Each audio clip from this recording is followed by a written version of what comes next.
नंदुरबार जिल्हाधिकारी कार्यालयातील बिरसा मुंडा हॉलमध्ये दिनांक 18 डिसेंबर 2023 रोजी अप्पर जिल्हाधिकारी धनंजय गोगटे यांच्या उपस्थितीत अल्पसंख्याक हक्क दिवस साजरा करण्यात आला। या कार्यक्रमात विविध सामाजिक सेवा संस्थांच्या पदाधिकाऱ्यांनी व अल्पसंख्याक समाजातील नागरिकांनी आपले मनोगत व्यक्त केले। अल्पसंख्याक समाजाच्या विद्यार्थ्यांकरिता नंदुरबार शहरात वसतिगृहासाठी निधी मंजूर असूनही जागेअभावी बांधकाम अनेक वर्षापासून रखडले आहे। दडगाव तालुक्यात एका उर्दू शाळेत शिक्षक भरती अभावी शाळा बंद झाली आहे। अल्पसंख्याक समाजातील मुलींना शिष्यवृत्ती मिळत नाही। बेगम हजरत शिष्यवृत्ती बंद करण्यात आली आहे। एकीकडे बेटी बचाव बेटी पढाव असे शासनाकडून सांगितले जाते, मात्र दुसरीकडे अल्पसंख्याक समाजातील मुलींना शिष्यवृत्तीचे लाभ मिळत नाही। अल्पसंख्याक समाजाच्या अनेक वस्त्यांमध्ये रस्ते, लाईट, गटार आदी मूलभूत सुविधांचा अभाव आहे। असे अनेक समस्या या कार्यक्रमात त्यांनी मांडल्या आणि ते शासन व प्रशासनाकडून सोडवल्या जातील अशी आशा व्यक्त केली। अप्पर जिल्हाधिकारी धनंजय गोगटे यांनी या कार्यक्रमाच्या शेवटी अल्पसंख्याक हक्क दिवस निमित्त उपस्थितांना मार्गदर्शन करून आंतरराष्ट्रीय अल्पसंख्याक हक्क दिवस निमित्ताने आयोजित वक्तृत्व स्पर्धेत प्रथम, द्वितीय व तृतीय क्रमांक प्राप्त करणाऱ्या विद्यार्थ्यांना प्रमाणपत्र देऊन सन्मानित केले। यावेळी उपजिल्हाधिकारी गोविंद दानेज, नगर विकास प्रशासनाचे जिल्हा सह आयुक्त नितीन कापडनीस, समाज कल्याण विभागाचे कार्यालय अधीक्षक भूषण शेडके, जिल्हा नियोजन अधिकारी योगेंद्र चौधरी, महिला व बाल विकास विभागाचे VN लोखंडे, SM पवार यांच्यासह विविध शासकीय अधिकारी व कर्मचारी तसेच अल्पसंख्याक हक्क फाउंडेशनचे डॉक्टर मतीन शेख, आरिफ शेख कमर, MIM पक्षाचे उत्तर महाराष्ट्र उपाध्यक्ष सय्यद रफत हुसेन, आकिब धोबी, एजाज बागवान, शोएब खाटिकसह विविध सेवा संस्थेचे पदाधिकारी, नंदुरबार जिल्ह्यातील विविध शाळा व महाविद्यालयातील शिक्षक उपस्थित होते। भीमराव also stated that किताब में गलत लिखा है तो क्या सब गलत ही मानेंगे? किताब में गलत लिखा है तो क्या सब गलत ही मानेंगे? जिस दिन मैं किताब लिखूंगा उस दिन सबको बराबरी का हक दूंगा। Bhimrao proved his line and achieved success in writing the strongest constitution of the world.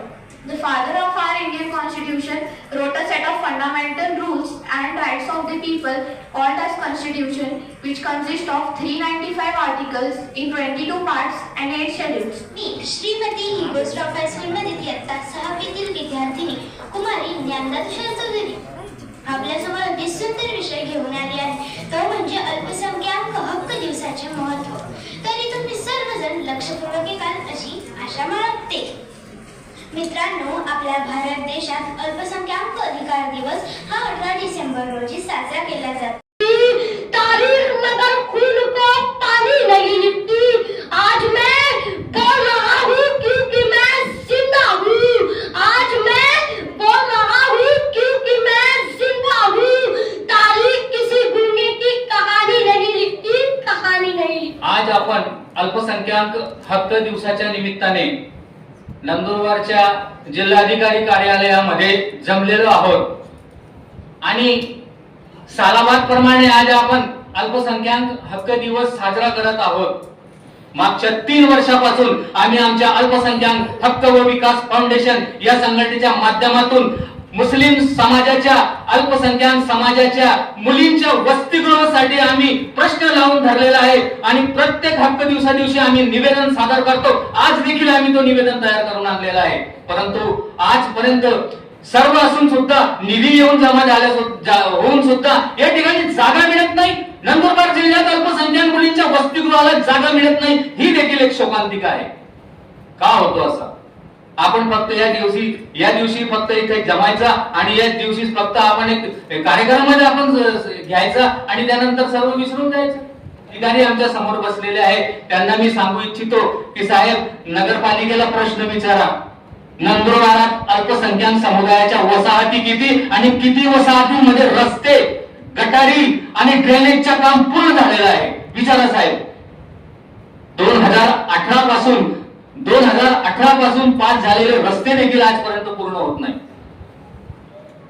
ड्रेनेजच्या ज्या अंडरग्राऊंड ड्रेनेजच्या त्या सुद्धा आमच्या 50 वेळा कंप्लेना करून देखील नगरपालिकेकडून हे केलं. मग नगरपालिकेचे प्रशासकीय अधिकारी देखील इथे बसलेले आहेत, त्यांनाही सांगू इच्छितो पथदिव्यांचा प्रश्न किती रेंगाळलेला आहे. नंदुरबार, आपल्या नंदुरबारच्या या जिल्हाधिकारी कार्यालयाच्या पाठीमागे एक मोठं कब्रस्तान आहे, इमाम बादशाह दर्गाचं कब्रस्तान. साहेबांना विनंती करतो, जाऊन बघा साहेब, किती दिवे आहेत तिथे, किती दिवे चालू आहेत. रात्रीतनं एखादी मौत झाली, मयत झाली, तर त्याला दफन करण्यासाठी जनरेटर, त्याला ज्याच्या घरात मयत झालेली आहे त्याला जनरेटरची व्यवस्था करावी लागते.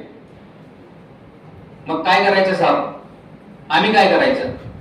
कोणत्या पद्धतीने आमच्या व्यथा आपण आपल्या समोर मांडायच्या, किती वेळा मांडायच्या? सर, अल्पसंख्याक हक्क दिवस खरोखरच साजरा करायचा असेल, तुम्हाला एक गोष्ट पण सांगतो, अल्पसंख्याक हक्क दिवसाचा निर्देश येतो, कधी येतो? आपल्या अल्पसंख्याक समाजाच्या संघटना जिल्हाधिकाऱ्यांना भेटतात, त्यांना निवेदन देतात, तिथून पत्र येतं शासनाला, आणि तेव्हा शासनाकडून पत्र येतं की सादर करा. हे आम्हाला सांगावं लागतं की आमच्या हक्काचा दिवस येत आहे 18 डिसेंबर हा आमच्या हक्काचा दिवस येत आहे, याला साजरा करा. या ठिकाणी शैक्षणिक विभागाचे माननीय पठाण साहेब देखील बसलेले आहेत, आणि पठाण साहेबांना सुद्धा मी अनेक वेळा भेट घेतलेली आहे अनेक समस्यांसाठी. शाळांच्या किती समस्या असतात, 6 दिनची रक्कम येत नाही हो, आम्हाला तिथं मंत्रालयात जावं लागतं. एखाद्या आमचे हित संबंधाचे एखादे आमदार खासदार त्यांना आम्हाला निवेदन द्यावं लागतं, आणि मंत्रालयाच्या मुख्य सचिवांना भेट घ्यावी लागते. त्यानंतर 4-5 महिन्यानंतर त्या शाळांना साधील खर्च मिळाला तर मिळाला. एवढी शोकांतिका आहे साहेब, तर असं नाही व्हायला पाहिजे अशी माझी प्रांजळ, माझी नाही तर माझ्या संघटनेची आणि माझ्या संघटने इथं जमलेल्या सर्व बांधवांची एक ही आशा आहे की असे जे प्रश्न आहे आमचे, हे प्रश्न आमचे सुटायला पाहिजे. आणि ज्या दिवशी आमचे प्रश्न सुटायला लागतील त्या दिवशी आम्ही समजू की आपला देश, आपला राज्य आणि आपला जिल्हा खरोखरच अल्पसंख्याक हक्क दिवस आपल्या सोबत साजरा करत आहे. आज 18 दिसंबर अल्पसंख्यक हक्क दिन है, और इसके माध्यम से आज दानिश साहब मैं आपसे एक सवाल पूछता हूँ सर. 5 साल से आप जब थे, जबकि ये प्रश्न था हमारा, आप बदले होकर वापस आ गए, तो भी हमारा ये सवाल है कि अल्पसंख्यक वसति गृह कब बनेगी, महिला वसति गृह सर? बार बार निधि आ रहा, निधि वापस जा रहा, हम निवेदन दे रहे, आंदोलन कर रहे सर, कुछ हमारी तरफ देखा ही नहीं जा रहा. आज यानी ये कहा जाता है कि अल्पसंख्याक दिन मनाया जा रहा है, लोग इसे त्योहार की तरह देख रहे हैं, लेकिन अफसोस है कि त्योहार में खुशियां होती है और हम यही शुक्र मना रहे हैं कि कम से कम हमें अपने घराने, हमारी व्यथा एडमिनिस्ट्रेशन के सामने रखने के लिए एक मौका इस कार्यक्रम के माध्यम से मिल रहा है.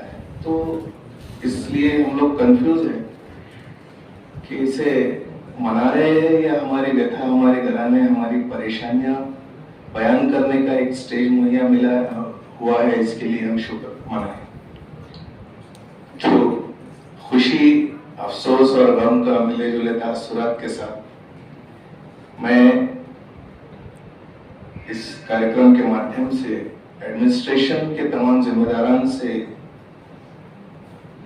ये अपील करूंगा, इस शेर के साथ पूरी माइनॉरिटी की तरफ से ये शेर समझिए और उसके पीछे की गहराइयों को भी समझने की कोशिश करिए कि मैं किसके हाथ में अपना लहू तलाश करूं, मैं किसके हाथ में अपना लहू तलाश करूं, तमाम शहर ने पहने हुए है दस्ताने.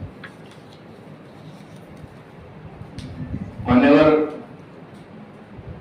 मुझसे पहले भी विविध संगठनों के जिम्मेदारान ने नंदुरबार जिले में माइनॉरिटीज को जो पेश आ रही है तकलीफें वो बयान की, लेकिन उससे पहले जो स्कूल के बच्चों ने अपने स्पीचेस दी आज के इस दिन के विषय में, मुझे खुशी तो हुई उन बच्चों की स्पीचेस सुनने के बाद, लेकिन एक फिक्र भी रही कि आने वाले कुछ सालों में शायद ये हो सकता है कि जो बच्चे जिन शैक्षणिक संस्थाओं से पढ़कर यहाँ आ रहे हैं, खुसूसन जिला परिषद और नगर पालिका द्वारा चलाई जा रही शैक्षणिक उर्दू टीचर स्कूलों के माध्यम जरिए से जो बच्चे आ रहे हैं, आने वाले कुछ सालों में शायद ये बच्चे हमें देखने भी ना मिले.